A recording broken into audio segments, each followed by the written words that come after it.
नमस्कार। बुंदेलखंड यात्रा में एक बार फिर से आप सभी का स्वागत है। आज हम बुंदेलखंड में आपको ले चलते हैं एक ऐसी यात्रा की ओर जो वास्तव में इस बुंदेलखंड क्षेत्र में छुपी हुई कल्पना है। अद्भुत है, अकल्पनीय है, अविश्वसनीय है। बिल्कुल, मैं इस समय मध्य प्रदेश के दमोह जिले के हटा विकास खंड के अंतर्गत हटा से मुख्य मार्ग से होते हुए ठीक 15 किलोमीटर की दूरी पर झारखंडी एक स्थान पर मैं इस समय खड़ा हुआ हूँ। आप देख रहे हैं एक बोर्ड लगा जिसका लिखा हुआ है जटाशंकर फोर्ट। यहाँ से पीछे चलने के बाद आप देखेंगे कि एक बहुत बड़ा जो है किला जो है लगभग 12वीं से 13वीं शताब्दी का जो किला है वह गौड़ साम्राज्य का किला पीछे बना हुआ है। और आइए हम इस यात्रा को आगे बढ़ाते हैं और चलते हैं उस जटाशंकर फोर्ट को, जिसको जबलपुर के अंतर्गत archaeological survey of India Jabalpur के अंतर्गत यहाँ पर भारत सरकार के द्वारा मान्यता प्राप्त है। चलिए चलते हैं, अपनी यात्रा को आगे बढ़ाते हैं।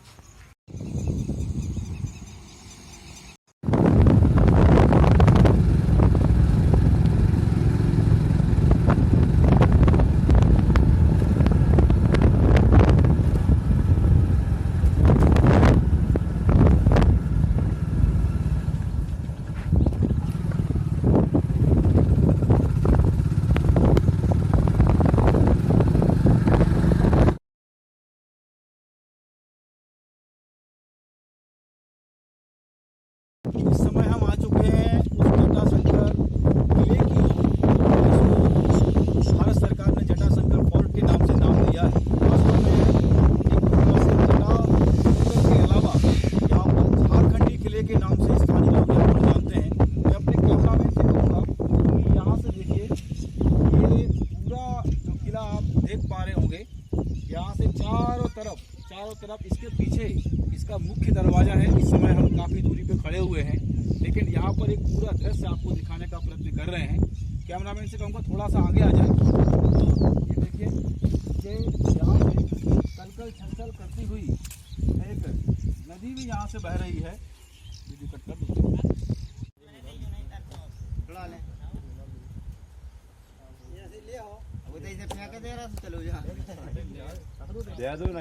इस समय हम अपनी यात्रा को आगे बढ़ाते हुए हम आ चुके हैं जटाशंकरी भगवान शिव के मंदिर पर। इस शिव के मंदिर को आप देख पा रहे हैं, झारखंडी भगवान शिव का यह यहाँ पर शिवलिंग विराजमान है। कहते हैं, लोगों की मान्यता है कि भगवान जटाशंकर का ही एक स्वरूप, ये एक प्रकार से हम कह सकते हैं कि मिनी जटाशंकर यहाँ का जो स्वरूप है आप देख पा रहे हैं। बहुत ही अविश्वसनीय है। मैं अपने कैमरामैन से कहूँगा जरा पीछे से सीढ़ियों का एक दृश्य ले लें। आप देखिए पीछे से सीढ़ियाँ जो है बिल्कुल जटाशंकर की तरह है। शायद आपके अनुभव में वो पुराना जटाशंकर हो तो अनुभव आप देख रहे होंगे। बंदर हैं, पीछे की ओर आइए, हम सब देख पा रहे होंगे यहाँ पर भगवान शिव जटाशंकरी के रूप में विराजमान है। और आइए चलते हैं, हम सब देख पा रहे हैं किस तरह से यहाँ पर एक पवित्र झरना एक प्रकार से झरझर करता हुआ बह रहा है। इसकी सुंदर मधुर आवाज बिल्कुल अद्भुत है, अविश्वसनीय, कल्पनीय है। ये झरना, मैं अपने कैमरामैन से कहूँगा पूरा जरा व्यू दिखा दे। पीछे की ओर आप देख पा रहे होंगे वो जो है जटाशंकरी फोर्ट आपको यहाँ से दिखाई दे रहा होगा। और उसी से लगा हुआ ये जो है मंदिर है, झरना है, जहाँ आकर के वास्तविकता में मन को शांति मिलती है। इस यात्रा में हमारे साथ एक स्थानीय दर्शक इस समय मौजूद है, कुलदीप परिहार। उन्होंने अपना नाम बताया है। इन्होंने एक अद्भुत जानकारी दी है। उनका कहना है कि इस पहाड़ से अंदर से जो पानी, यहाँ पे कैमरामैन से कहूँगा कि जूम करके आप दिखाइएगा, पहाड़ से जो पानी आता है वो अंदर से देखिए पानी इस प्रकार से आ रहा है, और जहाँ ये पानी गिरता है वहाँ एक अद्भुत, वास्तव में एक चट्टान पर शिवलिंग का आकार बन गया है। आप देख सकते हैं, जूम करके इसको देखिए, यहाँ पर बिल्कुल पूरी तरह से ये शिवलिंग का आकार जो है बना हुआ है। यह भी एक अकल्पनीय है, और भगवान शिव का लगातार यहाँ पर जल अभिषेक स्वयं हो रहा है। आप देखिए किस तरह से शिवलिंग का आकार बना हुआ है। भगवान शिव का जल अभिषेक यहाँ पे हो रहा है। ऐसे 2-4 पॉइंट और भी हैं जहाँ से भी पानी आता है।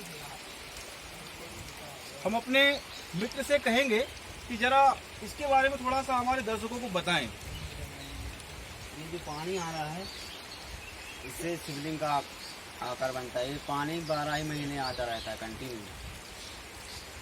तो 12 महीने तक ये लगातार पानी आता है, चाहे वर्षा ऋतु हो, शरद ऋतु हो, ग्रीष्म ऋतु हो, जितना चाहे जो है गर्मी पड़ जाए, लेकिन यहाँ का पानी कभी बंद नहीं होता है। ये वास्तव में पाताल लोक से गंगा ही प्रकट हुई है, तो स्वयं भगवान शिव का यहाँ पर जल अभिषेक कर रही हैं। पीछे का भी दृश्य नज़ारा जरा दिखा दीजिए हमारे दर्शकों को, किस तरह से यह बरसात का मौसम आएगा, धीरे धीरे जैसे ही पानी बढ़ेगा तो इन चट्टानों से एक झरने की तरह जो है पानी यहाँ से बहता हुआ आपको नजर आएगा। अभी बरसात का सीजन शुरू हो गया है, लेकिन उतनी जलवृष्टि बुंदेलखंड क्षेत्र में भी हुई नहीं है।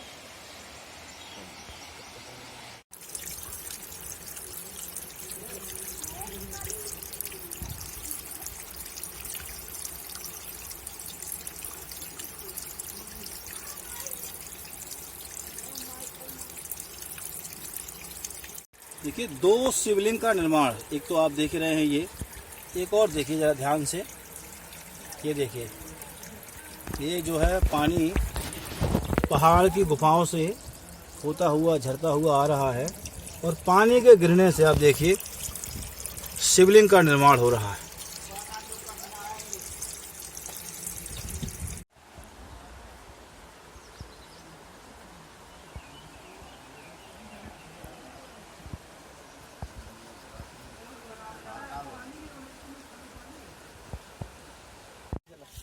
इस समय हम जंगल के रास्तों से होते हुए पहाड़ पर देखिए किस प्रकार से चले जा रहे हैं। इस समय कुछ सीढ़ियां हम लोगों को मिली हैं, सीढ़ियों का उपयोग इस समय हम कर रहे हैं।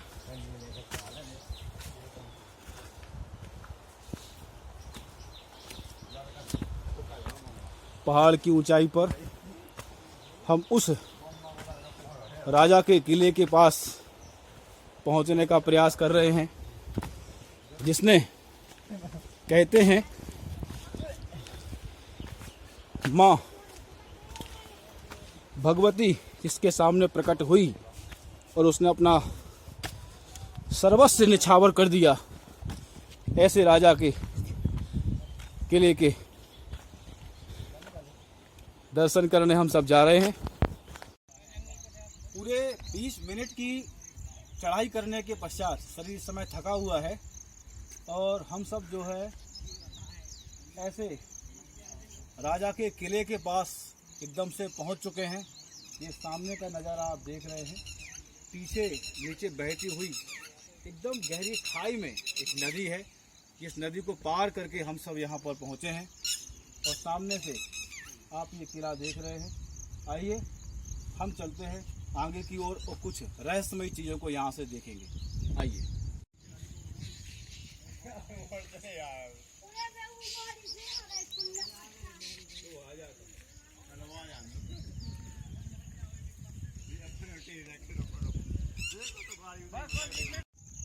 आप देख रहे हैं, मैं इस समय आगे के साथ जो है बगल वाले दृश्य को आपको दिखाना चाहता हूँ। यह जो है महल राजा बखत बली मुगल साम्राज्य के समय का, यह जो है गौड़ वंश का जो है गौड़ राज्यों का एक और केंद्र, और आप इस समय देख रहे हैं इसको जटाशंकर फोर्ट के नाम से जो है भारत शासन ने इसको मान्यता दी है। वास्तव में कहते हैं कि पीछे जहां मैंने आपको दर्शन कराए थे वो भगवान शिव झारखंडी भगवान शिव के दर्शन आपने किए थे, उसी के नाम से झारखंडी किला के नाम से स्थानीय लोग इसको जानते हैं, तो वही इसकी पहचान है। आइए हम चलते हैं इसके प्रवेश द्वार की ओर। आप देख रहे हैं मैं इस समय आगे के साथ जो है बगल वाले दृश्य को आपको दिखाना चाहता हूँ। यह जो है महल राजा बखत बली मुगल साम्राज्य के समय का, यह जो है गौड़ वंश का जो है गौड़ राज्यों का एक और केंद्र, और आप इस समय देख रहे हैं इसको जटाशंकर फोर्ट के नाम से जो है भारत शासन ने इसको मान्यता दी है। वास्तव में कहते हैं कि पीछे जहां मैंने आपको दर्शन कराए थे वो भगवान शिव झारखंडी भगवान शिव के दर्शन आपने किए थे, उसी के नाम से झारखंडी किला के नाम से स्थानीय लोग इसको जानते हैं, तो वही इसकी पहचान है। आइए हम चलते हैं इसके प्रवेश द्वार की ओर। 12वीं और 13वीं शताब्दी के मध्य में राजा बखत अली का यह जो है महल आप इस समय देख रहे हैं। हम इस समय आ चुके हैं 12वीं शताब्दी 13वीं शताब्दी के बीच में राजा बखत बली के इस महल के प्रवेश द्वार पे देखिए, भव्यता देखिए इसकी। 12वीं 13वीं शताब्दी के बीच में बना हुआ यह महल आज भी जो है चूना और ईंटों का बना हुआ यह महल आज भी जो है सुसज्जित खड़ा हुआ है। कुछ अंदर आपको देख पा रहे होंगे, टूट फूट तो हुई है समय के साथ, क्योंकि लगभग 700-800 साल बीतने वाले हैं।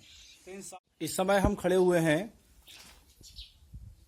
राजा बखत बली के एक और छोटे से कक्ष की ओर।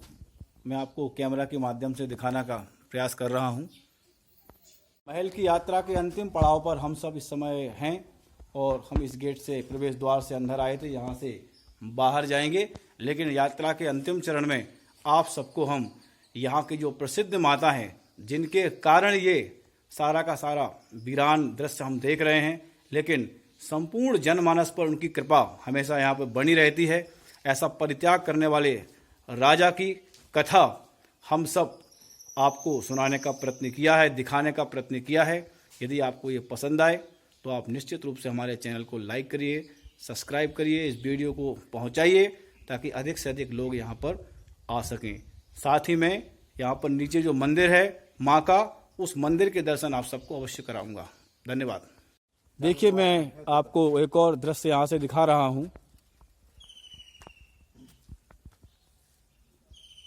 ये भारतीय संग्रहालयों में से एक, किंतु इसका रख रखाव हमारी सरकारों द्वारा नहीं किया गया।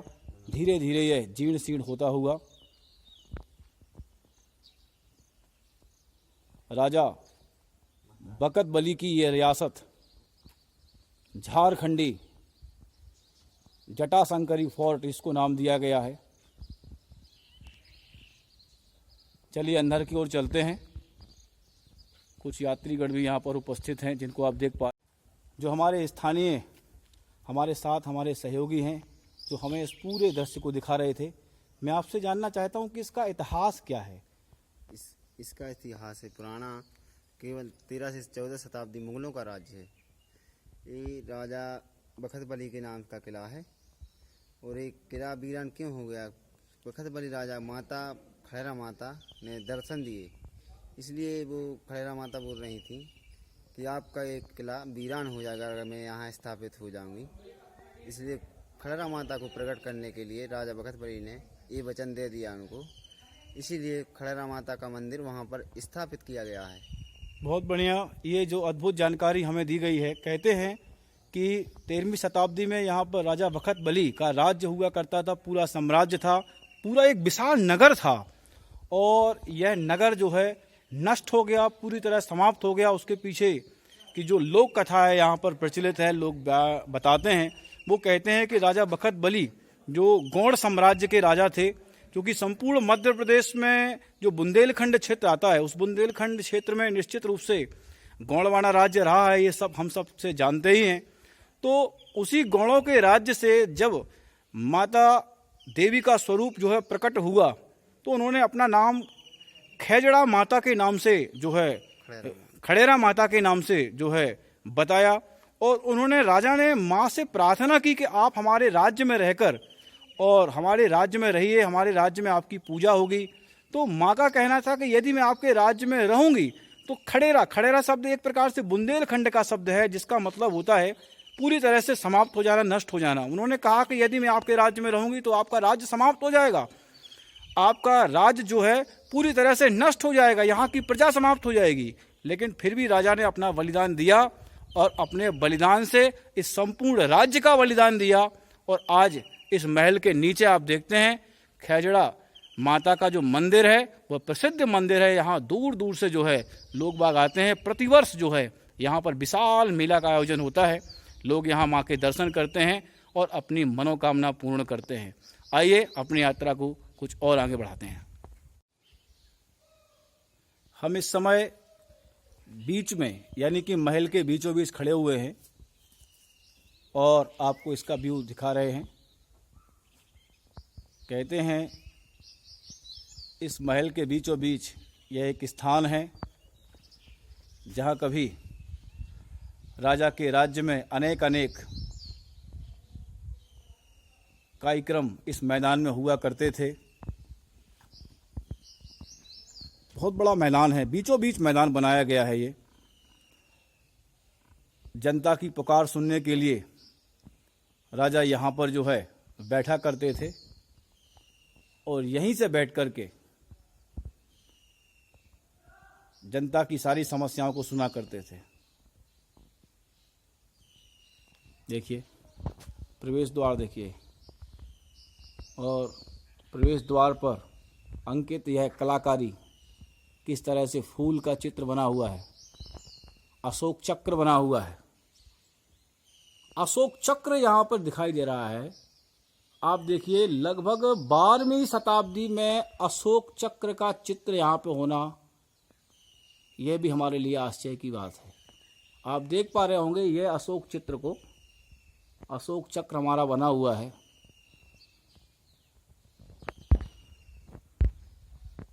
चलिए चलते हैं अंदर की ओर। हम इस समय और अंदर की ओर जा रहे हैं। यहाँ देखिए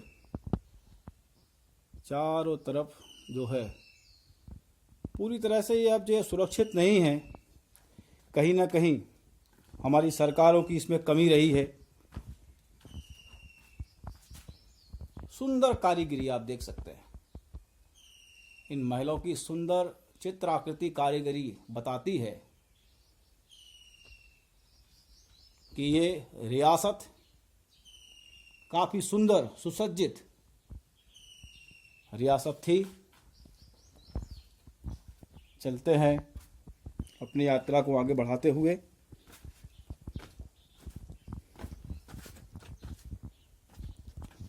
हम एक और मैदान में, परिसर में पहुंच चुके हैं।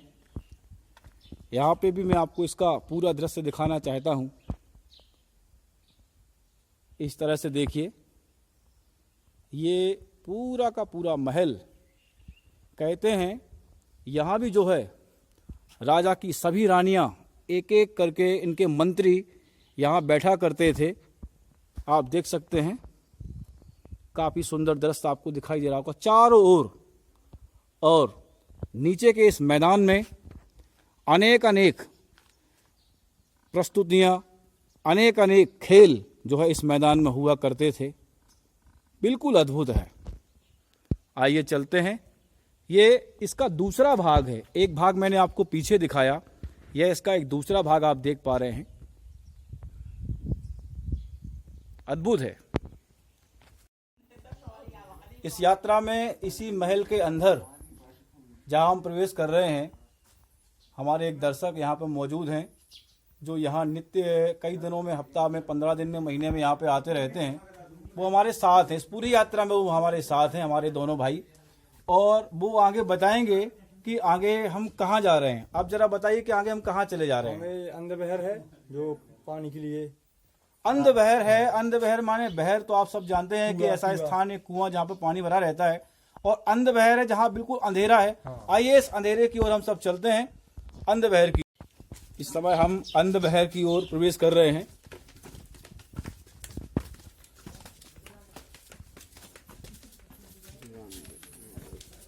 देखिए इस तरह से हम वहां से प्रवेश द्वार के आए हैं। काफी ऊंची दीवार आप देख रहे हैं, लगभग यहाँ से लगभग 50 फीट से ज्यादा ऊंचाई पर यह दीवार बनी हुई है। और अंधबहर बिल्कुल यहाँ पे देखिए अंधेरा है और हमारे साथी दर्शक तो एकदम यहाँ देखिए एक अलग प्रकार की अनुभूति। टेम्परेचर एकदम से जो है यहाँ पर डाउन हो गया और करीब जो है बहुत अधिक हम लोग ठंडी का अनुभव यहाँ पे कर रहे हैं। अंधबहर है, अंधेरा है, बहुत ज़्यादा अंधेरा है और यहाँ तो बिना लाइट के मुझे लगता है, टॉर्च भैया हमारे लिए हुए हैं, फिर भी मैं यहाँ पर कैमरे की टॉर्च को स्टार्ट कर लेता हूँ और धीरे धीरे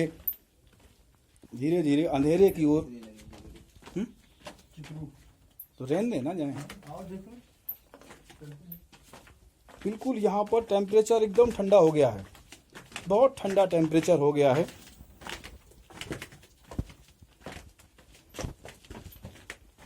फिर हम लोग उजेले की ओर आ गए हैं। यहाँ से कुछ प्रकाश दिखाई दे रहा है, बहुत गहरा था, ये अच्छी खबर है।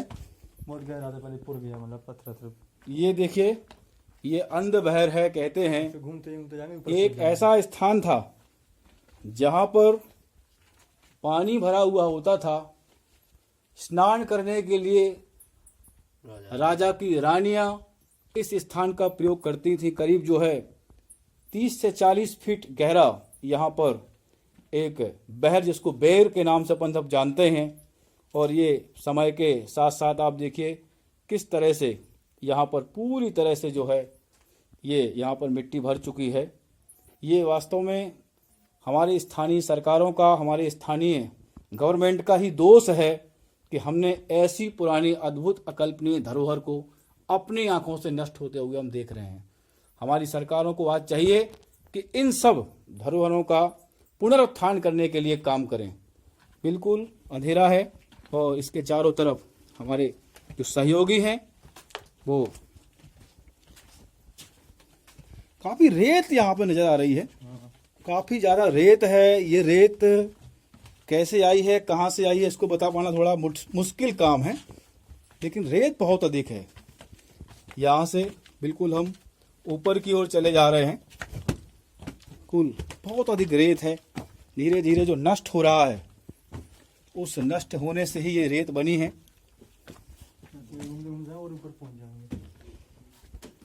पत्थर देखिए, यहाँ से देखिए पत्थर, और पत्थर के साथ ये जो है, जो मुझे लगता है जो पुराने समय में गाद के कुछ अंश इसमें जोड़ में नजर आ रहे हैं। चूना है, गाद है, बेल, और इन सब का प्रयोग जो है जुड़ाई के रूप में किया गया है।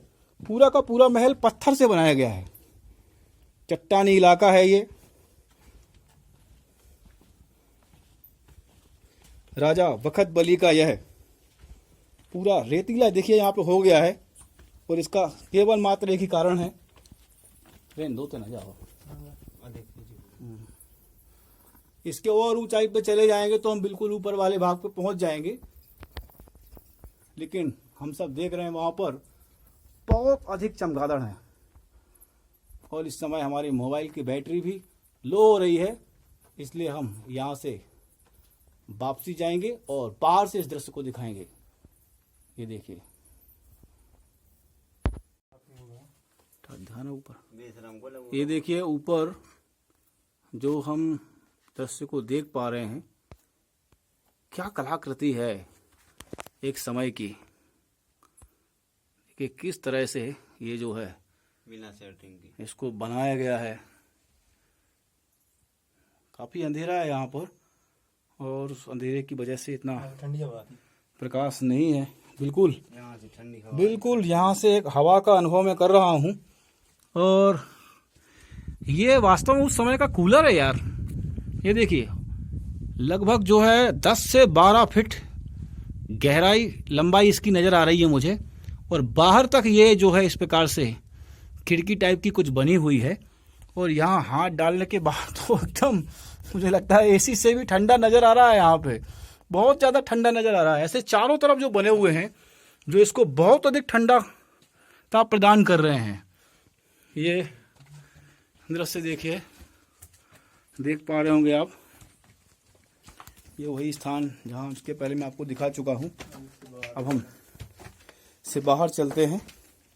ये सीढ़ियाँ जो है इनका प्रयोग हम कर रहे हैं। ये हमारी अमूल्य धरोहर है, इस बुंदेलखंड की शान है, इस दमोह जिले के लिए अद्भुत पहचान है। और मैं गुजारिश करता हूँ हटा विधायक और सम्मानीय जो हमारे प्रहलाद पटेल जी सांसद जी महोदय जी हैं कि ऐसे स्थानों की ओर सरकारों का ध्यान जाए। आदरणीय प्रहलाद पटेल जी से तो जुड़ा हुआ यह क्षेत्र है और उनसे जुड़ा हुआ यह विभाग भी। हम बाहर आ चुके हैं बहुत लंबी यात्रा के बाद।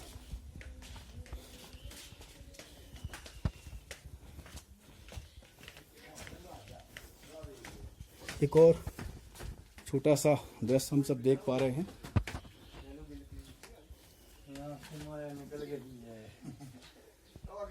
बहुत छोटे छोटे रास्ते हमारे सहयोगी लोग दिखा रहे हैं। ये देखिए, इसको बंद कर दिया गया है। कहाँ तक जाती है किसी को कोई अनुमान नहीं है। ये सीढ़ियाँ ही हैं, ऊपर जाने के लिए बनाई गई हैं।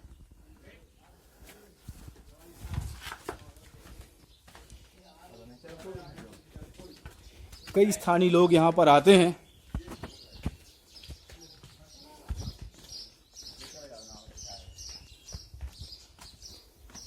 तो इस नज़ारे को देखिए आप, क्या नज़ारा है ये। चारों ओर से कुछ स्थानीय लोग यहाँ पर घूम रहे हैं। आइए कुछ ऐसे ही स्थानीय लोगों से बात कराते हैं।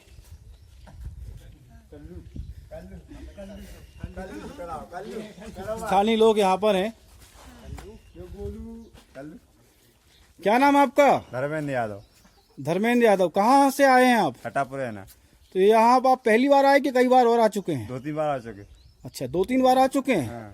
तो ये तो जो अंदर है, अंदर हम लोगों ने जाके अभी देखा है तो वहाँ बहुत नीचा है और गहराई है ज़्यादा। गहराई ज़्यादा है। हाँ। तो शासन प्रशासन यहाँ ध्यान नहीं देता कभी? नहीं। आप कितने सालों से ऐसा ही देख रहे हैं? 2-3 साल से देख रहे थे। अच्छा, 2-3 सालों से आप यहाँ आ रहे हैं, वो लगभग आपको ऐसा ही दिख रहा है। हाँ।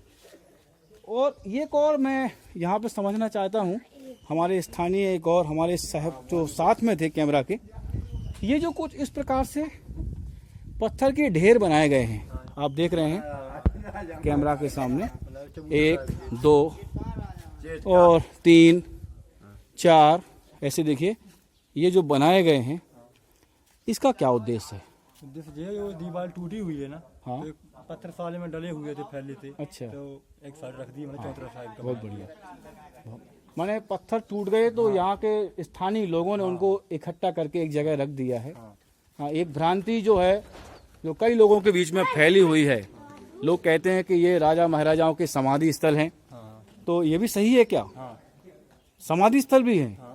अच्छा अच्छा, तो ये कहते हैं कि ये एक प्रकार से समाधि स्थल भी बनाए गए हैं और जो भी राजा रानियां यहाँ पर, जो हो सकता है उनकी आत्माएं आज भी यहाँ पर भटक रही हों, कुछ कहा नहीं जा सकता है, किंतु फिर भी उनके समाधि स्थल बने हैं। लोग बाग यहाँ आते हैं। ये मैदान बहुत सुंदर है, बिल्कुल एक फुटबॉल स्टेडियम की तरह आप इसको देख पा रहे हैं।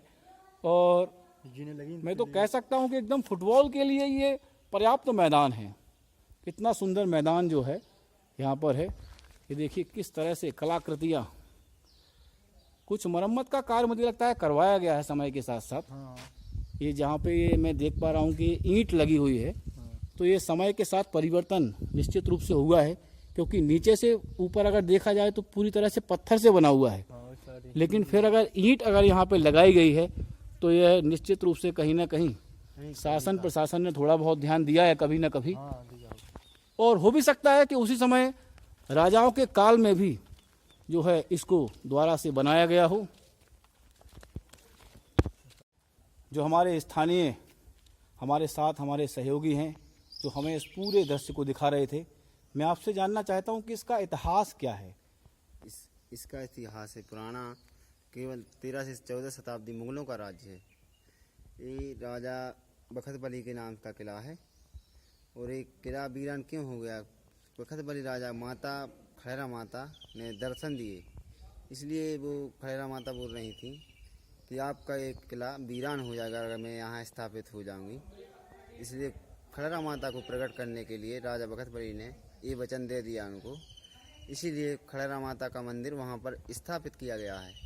बहुत बढ़िया, ये जो अद्भुत जानकारी हमें दी गई है। कहते हैं कि 13वीं शताब्दी में यहाँ पर राजा बखत बली का राज्य हुआ करता था, पूरा साम्राज्य था, पूरा एक विशाल नगर था, और यह नगर जो है नष्ट हो गया, पूरी तरह समाप्त हो गया। उसके पीछे की जो लोक कथा है यहाँ पर प्रचलित है, लोग बताते हैं, वो कहते हैं कि राजा बखत बली जो गौड़ साम्राज्य के राजा थे, क्योंकि संपूर्ण मध्य प्रदेश में जो बुंदेलखंड क्षेत्र आता है, उस बुंदेलखंड क्षेत्र में निश्चित रूप से गौड़वाड़ा राज्य रहा है, ये सब हम सब से जानते ही हैं। तो उसी गौड़ों के राज्य से जब माता देवी का स्वरूप जो है प्रकट हुआ, तो उन्होंने अपना नाम खैजड़ा माता के नाम से जो है खड़ेरा माता के नाम से जो है बताया, और उन्होंने राजा ने माँ से प्रार्थना की कि आप हमारे राज्य में रहकर और हमारे राज्य में रहिए, हमारे राज्य में आपकी पूजा होगी। तो माँ का कहना था कि यदि मैं आपके राज्य में रहूंगी तो खड़ेरा शब्द एक प्रकार से बुंदेलखंड का शब्द है, जिसका मतलब होता है पूरी तरह से समाप्त हो जाना, नष्ट हो जाना। उन्होंने कहा कि यदि मैं आपके राज्य में रहूंगी तो आपका राज्य समाप्त हो जाएगा, आपका राज्य जो है पूरी तरह से नष्ट हो जाएगा, यहाँ की प्रजा समाप्त हो जाएगी। लेकिन फिर भी राजा ने अपना बलिदान दिया, और अपने बलिदान से इस संपूर्ण राज्य का बलिदान दिया।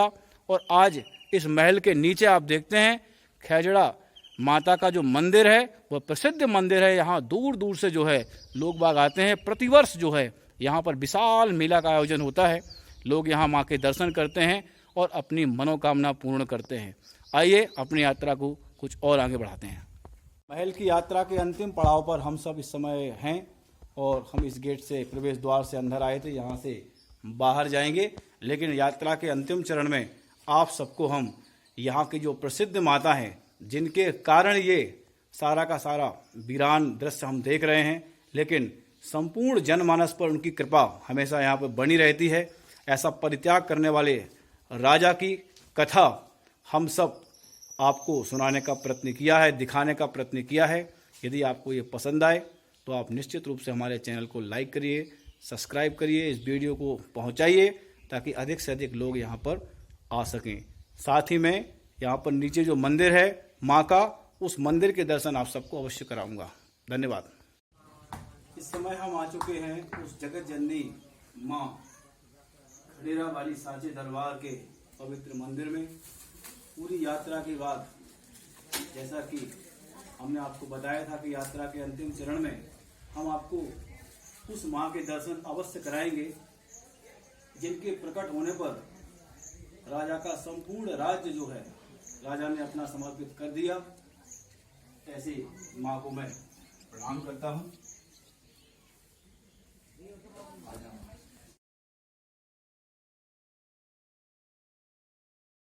इस समय हम लोग माँ खड़ेरा के मंदिर परिसर में बैठे हुए हैं, और यहाँ का कुछ इतिहास जानने के लिए हमारे साथ मंदिर के बहुत ही बुजुर्ग पुजारी इस समय हम लोगों के समक्ष कैमरे पे आए हैं।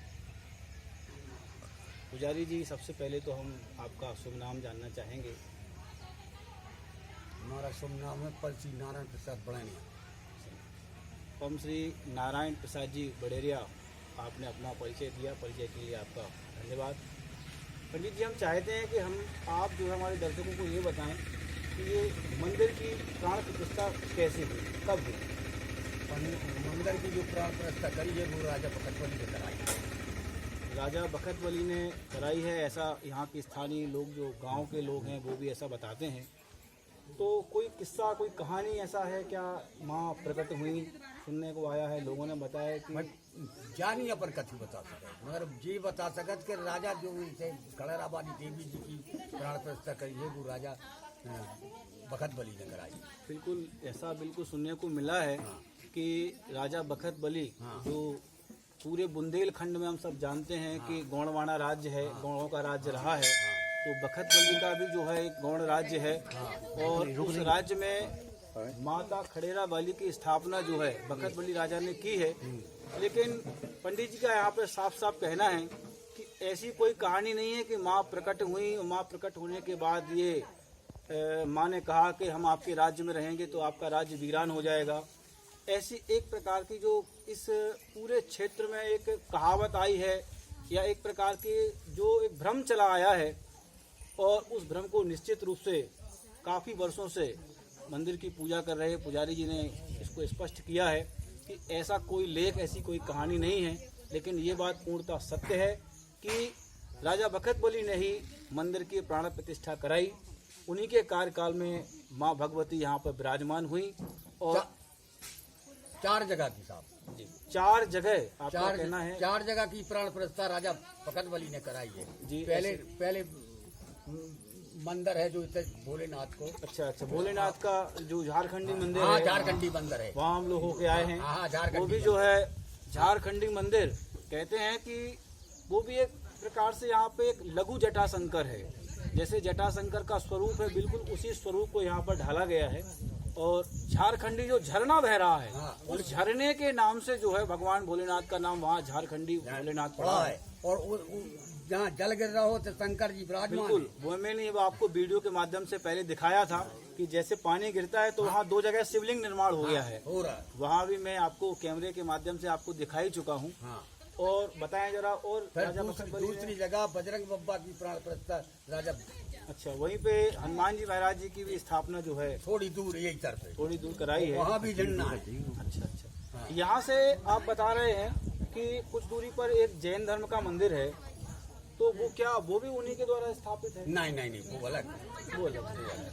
तो जैन धर्म का मंदिर जो है जैन धर्म ने ही जो है उसकी स्थापना कराई है। काफी जीर्ण शीर्ण स्थिति में है। कहते हैं कि जैन धर्म के जो अनुयायी थे यहाँ से महावीर जी की मूर्ति उठा करके जो है नैनागिरी ले गए और यहाँ पूजा पाठ वगैरह होता नहीं है, वीरान पड़ा हुआ मंदिर है, कुछ नहीं हुआ।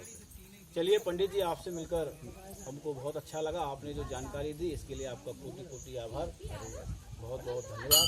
आप सब लोगों से हमारा विशेष आग्रह है कि दमोह जिले से हटा होते हुए आप जैसे ही हटा विकासखंड में तहसील में आएंगे तो वहाँ से सीधे 15 किलोमीटर की दूरी पर मुख्य मार्ग से जंगल की ओर 2 किलोमीटर आप चलेंगे तो झारखंडी एक बोर्ड लगा हुआ है। उस बोर्ड से होते हुए आप जो है सीधा मुड़ के इस मंदिर में और राजा बखत बली के जो महल बना हुआ है उसके दर्शन आप कर सकते हैं। जटाशंकर फोर्ट के नाम से जो है शासन ने भी इसको जो है अपने संग्रहालय में स्थान दिया है, संग्रहालय में स्थान दिया है और निश्चित रूप से भारत की एक अद्भुत चीज़ों में से एक है। मैं वहाँ पे गया, आपने सब देखा, कैमरे के माध्यम से सबने देखा ही है। आप लोग भी इस स्थान पर आएँ और ऐसे स्थानों पे आने से यहाँ के जो छोटे छोटे लोग हैं जो 4 पैसे कमाने के लिए मजदूरी के लिए बैठे रहते हैं, इनको कुछ रोजगार मिले। मेरा शासन से भी ऐसा निवेदन है कि जो आने का मार्ग है वो थोड़ा सा सरल बनाया जाए, सहज बनाया जाए, अच्छा बनाया जाए, ताकि और जो प्रवासी हैं वो ऐसे स्थानों पे आ सकें। आज तक के लिए इतना ही, फिर मिलेंगे बुंदेलखंड यात्रा में।